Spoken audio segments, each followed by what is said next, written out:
Well, alright, let's take a look at that Madoka video I did a while ago, see if anyone liked that one. Well, it looks like you guys want a part 2, and I've been eager to make the follow-up to that video for a while, so let's do this. If you didn't see that first video, I recommend watching it as it goes into what I'm trying to do here, but in summary, the idea is I will look critically at the witches of the series.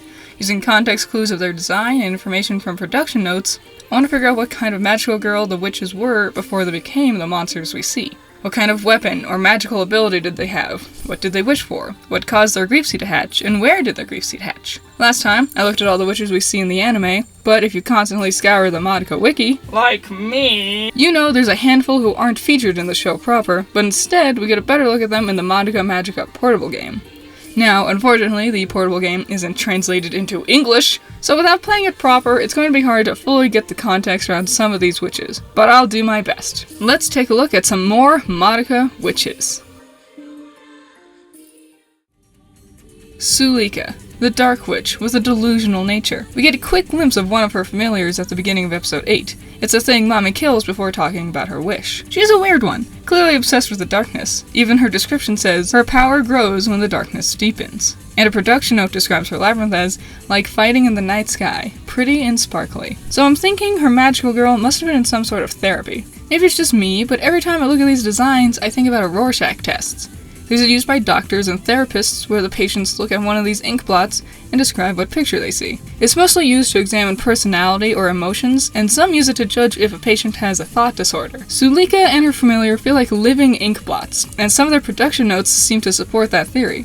First of all, it describes the witch as a shooting star caught in a jungle gym. Now, when I look at this, that's definitely not what I'm seeing, but that's the whole concept of a Rorschach test, is that everyone could see vastly different interpretations in the same shape. And her familiar has the description of shapeshifts into anything to express the witch's desires. Again, this feels like the witch interpreting her own familiar, like how you do with the Rorschach tests. While I couldn't solve what kind of magic she used or what she wished for in the first place, I do have some theories about the rest of her character. I'm thinking she must have turned into a witch at a park in nighttime. The shooting star in a jungle gym line makes me think she was on a playground. And the description of the pretty, sparkly nighttime aesthetic of her barrier would fit the bill too. And as for what caused her grief seed to hatch, I'm thinking it was her therapy that led to her soul gem turning dark. What if she became a magical girl and tried to tell her parents? Her parents, concerned with her insisting about this being reality, would sign her up with some therapy sessions to try to help their seemingly delusional daughter. Distraught that no one believes her about her powers, she runs away into the night before the darkness takes her and turns her into a witch. Another witch whose familiar is seen briefly in the anime. It's the one Suika tries to chase down in episode 5 before Kyoko got in her way. Interestingly though, production notes say she was originally designed to be the witch, but was changed later into a familiar. Kyoko insists on letting it escape so they'll get a grief seed when it becomes a witch down the line.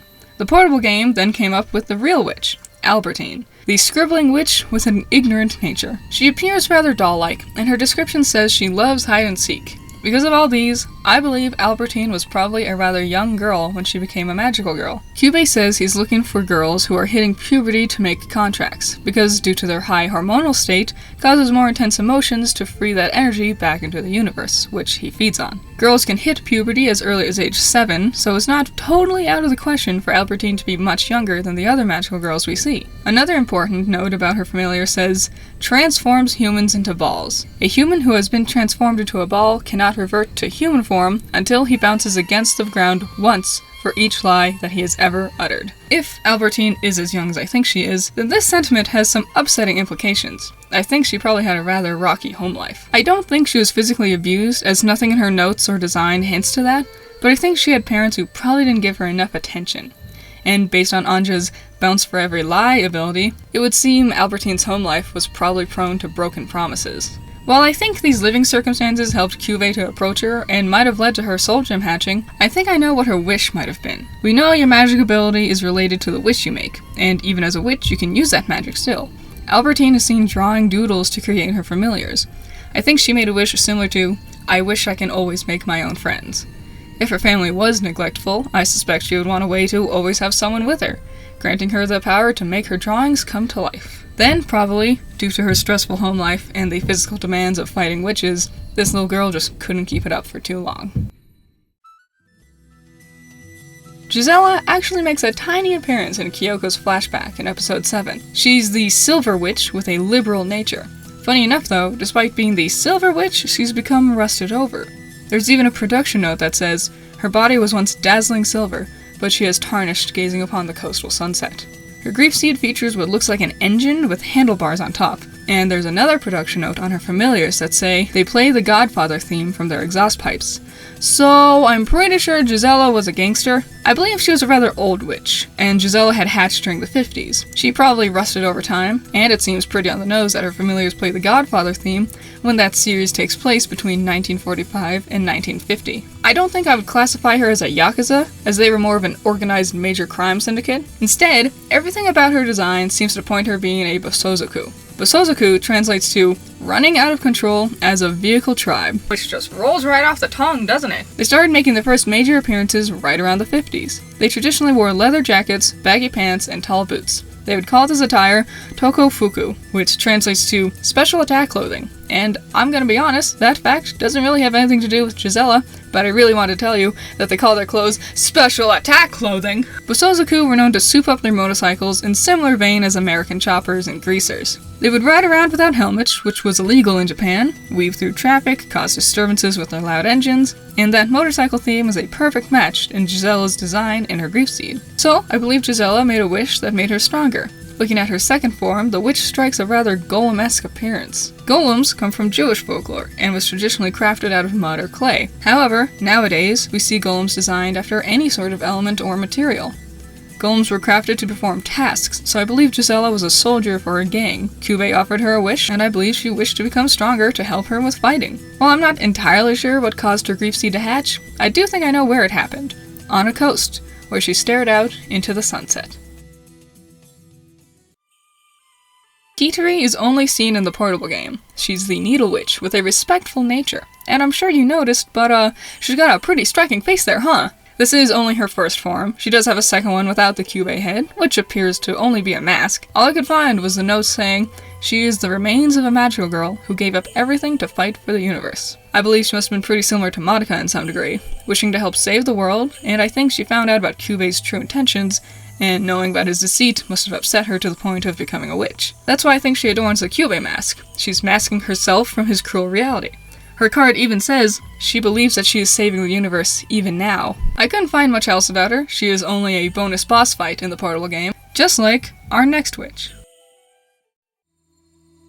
Itzli, the Oblivion Witch with a vengeful nature.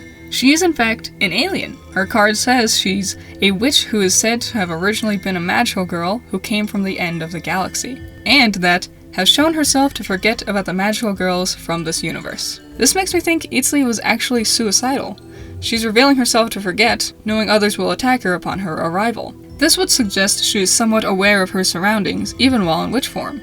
She is a brain, so maybe her alien species has a higher intelligence than Earth girls, even after Kyubey's witch transformation. I also think she must have been able to read minds. Why else would she want to forget about all the magical girls from the universe?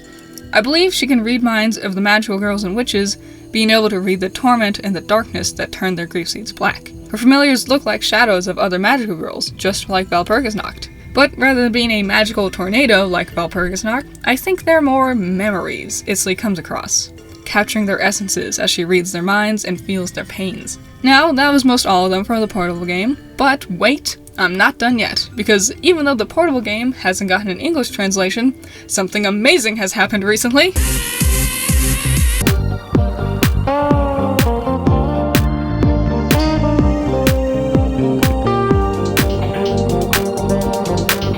Finally, Magia Record got translated to English. I have been in love with the concept way back since I first heard about the game, and now I can finally play it, and I love it. And of course, there's a fun new batch of witches to take a look at. So, obviously, there's going to be some spoilers for Magia Record. So, if you're playing the game and want to remain spoiler-free, I would suggest skipping to this timestamp to jump over my Magia Record talk. So with that said, let's dive right in. Zenobia is the sandbox witch with an immersion nature. Not sure how immersion can be classified as a nature, but whatever. First of all, I want to say how much I like this design. I like the fact that her hair is the sand, and there's another production note that has her in a different position, showing how the sand below her dress sort of melts out of her. Her description says she looks like a lady, but acts like a little child. I think this is what they're trying to say with her immersion nature. She's immersed in her own mind, basically just playing pretend with her sandcastles. Her description also says that she has destroyed and rebuilt her castles so many times, she doesn't even remember what she wanted to create in the first place. I think anyone who has ever tried to create something has been in this sort of situation. Zenobia is hard because all of her elements of her character could be interpreted in different ways. I'm thinking her magical power was the ability to control sand, but I can't think of what kind of wish would lead to that power. One thing I think I can narrow down for sure is where she hatched her grief seed, and what might have caused it to go black in the first place. Looking at her barrier, it's clearly got sandcastle designs, but it also has these steel beams surrounding it.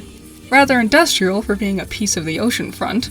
I believe Zenobia became upset when a piece of beachfront was being replaced with infrastructure, putting up large, ugly metal buildings over a spot that once held beautiful ocean waves and sand. It was probably a special place for Zenobia, and seeing it be destroyed might have angered her to the point of hatching her soul gem, trapping her in a labyrinth that symbolizes the destruction of this once special place. Candy, the bunny-eared witch, with a princess nature. Right off the bat, we can guess what kind of weapon she might have used as a magical girl. Spears. Her description explains, one should not let their guard down, as she is known to bite and impale things with spears. Clearly, she thought very highly of herself. Not only with her nature being princess points to this, but her description says she regards herself as the personification of cuteness. Just like Albertine, I'm thinking Candy must have been kind of young. She's also known to lose her temper and throw a tantrum. Tantrum throwing is definitely a young child sort of thing to do, and a bratty child at that. Similar to Zenobia, we can glean a lot more to her character by looking at her labyrinth. The background is adorned with stuffed animals and iPods and fun stuff, furthering the idea she must have been younger, or at least less mature than her peers. Though, on closer inspection, you'll notice the stuffed animals actually have their heads impaled on spikes. We can also see the heads of people facing a pair of ballerina legs in the background. I would guess Candy was pretty into the ballerina theme, and might have played into her design for her outfit, although it would seem the scene is much more sinister than at first glance, as we can see another version of the background with the decor missing. And in place of where the audience's heads once were, there are more spikes shooting up, leading me to believe that the audience might have met a similar fate to those teddy bears. Candy seems to be pretty aggressive. She also has this creepy move in the game where her head splits open and her ears become this Lovecraftian mouth of nightmares. Since Candy seems to be quick to jump to aggression, I would think she probably tantrumed herself into turning her soul gem dark. I bet she would probably refuse most help, and even if she did accept your assistance, she would probably have been a pain to try to work with. I also bet she wished to be the center of attention, or for everyone to love her. Her unfortunate ballet audience would at least hint at that. Stacy is the rooftop witch, with a dreamer nature. She seems to have been rather lazy and kinda spacey. Her card tells us, the witch sits on the rooftop under the blue sky, dreaming about what could be. But I don't think she was just blanking out on reality. I think she was trying to really think of bigger things. The next line says, the best part of her life is when she wastes time between naps, thinking about all the things that would never come to pass. Maybe she was always daydreaming about answers to bigger questions about the world. While it is important to point out, her description also says that the profile on her huge cameo brooch has nothing to do with her. I'm not 100% sure it's completely unrelated. It's probably not a picture of her or any of her relatives or something, but maybe Stacy really liked collecting knickknacks and antiques. And we know for a fact where her grief seed hatched. Her familiar's cards say, they flit about, checking locks and cleaning the school. And judging by her title, I would say specifically, the roof of the school. Looking more at her familiars, I think we can find out what might have caused her grief seed to hatch. The description says, they never forget to point out problems. For someone always daydreaming about bigger things, constantly being told the faults of her thoughts can be very disappointing. If Stacy was already second-guessing herself a lot, having more people shoot you down all the time can really shake someone down to the core. It just goes to show that when you only criticize and insult someone's ideas, it can be much more devastating than it might seem. Rebecca is the sheep witch, with a nature of insomnia. Again, that's not really a word you can use to describe someone's nature, but she's an insomniac because, being so wary, she has grown many eyes. There is no moment, neither day or night, that she closes all of her eyes at the same time, which means she does not sleep. It leads me to wonder why Rebecca was so scared of everything. I'm thinking she must have learned the truth about witches. So afraid of becoming a witch, she accidentally makes it come true faster. Now, I was looking at her labyrinth, and at first I was confused. I get the rolling hills theme, it alludes to her sheep thing, but then I looked closer and realized she's surrounded by wheels and threads. I'm pretty sure this is a reference to the story of Sleeping Beauty. In the story, she pricks her finger on a spindle, activating the curse and causing her to fall asleep. Spindles feature this wheel-like shape to spin the thread together. Funny that she's surrounded by a symbol of eternal sleep, yet is cursed to never do so. Another, more eerie thing I noticed was the multitude of crosses surrounding her. Crosses are a typical use to ward off evils. Hanging them over doors, on walls, or even wearing them was traditionally used to keep dark and demonic entities away from you or your home. If Rebecca was using crosses to protect herself from her fears, then maybe she was religious to some degree. Maybe she perceived her eventual transformation into a witch as a demonic or evil outcome. Theresa is the pendulum witch, with a swinging back and forth nature. What is with these weird-ass natures? Something really fascinating about her is she actually used to be a different kind of witch. Her description says that, apparently, she used to be the witch of pendulum clocks, but because she rejects the passage of time, this witch threw away the numbers and hands on her clock face. So it makes me wonder, do the witches have thoughts or feelings? Could any of them change what kind of witch they are? I think these are some pretty deep questions that could really change the way we look at the world of Madoka Magica in the future. Anyways, as for how she is now, her card description states, she desires nothing more than to pass the same time in the same place forever. This statement makes me think she must have wished for something that would have led to her powers being something related to time travel. My theory is she could reset time in short bursts, similar to how it works in Life is Strange. Looking closer at her, I noticed there's a broken window sitting next to her. I was confused at first, as the window theme didn't really make any sense, but then I took a closer look at her labyrinth, and I don't think it's actually a window. I think it's a frame for a painting. We can see these two halves of paintings hanging in the background. Art might have been an important thing for her. Maybe she had a great time in some sort of exhibit, but the events that followed led to her grief seed hatching. That would explain her desire to pass the same time in the same place forever, wanting to always go back to that great moment before her inevitable demise. So, clearly, this is just a recoloring of Candy. A classic trope from RPGs is to just recolor enemies, and unfortunately, that means there's a lot less to talk about with her. Her whole card description is just the Witch of Chocolate, her nature is to play a minor role, the final end of a Poliola Magi from somewhere. Wow! Her familiars, who are also just recolored versions of Candy's familiars, had a description that states, the minions eagerly await the day when the witch they adorn will be accepted by someone. But the witch herself has no confidence that she will be, which the minions are disappointed by. So it seems she might have not thought very highly of herself. Due to how little information we get, it's really hard to find anything else about her. Even her labyrinth is just a recolored version of Stacy's rooftop. The one thing that makes no sense to me is her witch's kiss. All the other kisses make sense, but Matasa Burrows is oddly detailed. I'm assuming this part is a piece of chocolate, but what is this draping black part?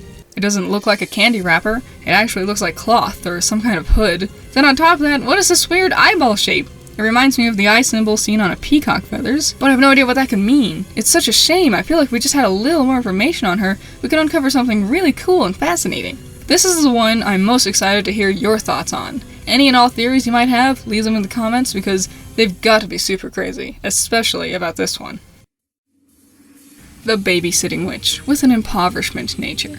She's a really sad witch, as I think I know right away what caused her grief seed to hatch. In her witch card description it says, a witch who continually searches for a baby that she dropped somewhere. And judging by the style of her labyrinth, it looks like that the baby was lost near a river, a sure death sentence for an infant. Her description goes on to say she tries to capture people who wander into her labyrinth. Even if she succeeds in capturing one, however, the way she tightly binds them to prevent them from falling again will likely suffocate them. What's interesting is that her description goes on to reveal she doesn't even like children. She babysits to make money, but hates doing it. She casts her gaze down in contempt on those who lead privileged lives and curses herself in perpetuity. Something interesting about her is her actual design. It's hard to truly figure out. I think this blue stone-looking part is reminiscent of a pacifier, but like all the everything else is what's not making sense. She says she's impoverished, but the intricacies of her drape feels rather ornate. Then there's that mushy stuff dripping out from underneath that.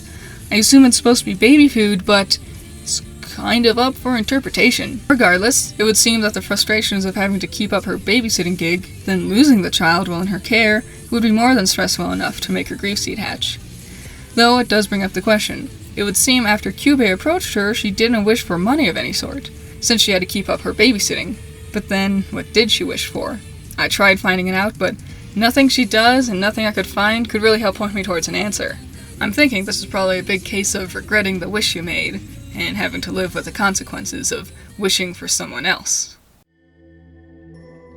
Durbar. Her nature is purification, and she's classified as the Ikigami witch. Ikigami translates to living god. In a way, it could also mean achieving a godlike status or being a saint. Interestingly, despite being described as a living god, her card says, a witch who is constantly trying to wash away her uncleanliness. Going on to describe, she pours water over her head for 24 hours a day in order to wash away the impurities that stain her to her core. So it would seem that she has done something truly awful. I think she figured out what happens to magical girls when their soul gems go dark, and I'm betting it was her magical ability that led her to that. Her card states that the many eyes on her tongue, which I'm guessing is that part, apparently have the power to see the future. But since she's constantly troubled by the sight of her forever unpurified future self, she can hardly be bothered to foresee anything else. So I'm thinking she had the ability to see the future, and then she saw what's the truth about the witches she was fighting. Realizing that she was basically murdering girls just like her, and maybe even going the whole way and killing someone before their seeds could hatch, must have upset her. And she might have even seen her own witch form that she didn't want to become. Afraid of her sins of the future and the past, she would hatch in a bathhouse, desperately trying to wash away the darkness inside of her. Poliola is the rubber witch with a rebounding nature. Poliola is a weird one. Her first appearance was actually in this thing called Madoka Magica Drama CD4 Summer Magical Training Camp. Kind of a mouthful, but then she showed up at Magia Record also. Cool. Seeing as how she was designed for a summer-themed spin-off game, it gives some context to her overabundance of beach themes. Another cool thing is only this part is the witch. She's riding on top of one of her familiars. Her card says, the witch herself can't swim at all, so it's essential for her to have very buoyant minions. That's kind of a sad sentiment, seeing as how her entire labyrinth is just the ocean. She might have had her grief seed hatch while trying to save someone from drowning, or while she herself had started to drown. The only other thing I could find on her was this picture from her appearance in the Summer Training Camp CD, and I'm sure all this kanji says something really interesting, but I can't read it, and I don't have any translations, so with the exception of one comment that says, physical attacks bounce off of her. Mommy ties her up, and then Homura goes to town on her with a flamethrower. Or so I heard. Awesome! And that was all of them this time. All 13 of them. Jeez, that was a lot. I had a ton of fun doing this again, and I highly recommend Magia Record for anyone who enjoys Madoka Magica, even just a little bit. I'm not sponsored by them, by the way, but that would be really cool. And I'm really glad you enjoyed that first one, and I hope you like this one just as much. I love reading all your comments, and I really did read every single one. But something I really liked your thoughts on was if the witches' magical girls were girls that we see in Magia Record. And that got me thinking, could all the witches be comparable to a character from Magia Record? Well, looks like that'll be something I'll have to look into for part 3. I hope you enjoyed that video. If you did, do me a favor, like, comment, and subscribe. Also, please consider supporting me on Patreon. Any and all support is greatly appreciated, and it goes a long way, even just the smallest contributions. Thank you so much. I'm sure you noticed the different silhouettes for each of the girls in this video, but did any of them seem familiar to you? If you think you recognize any of them, leave your guesses in the comments below. And I'll see you next time. Bye bye.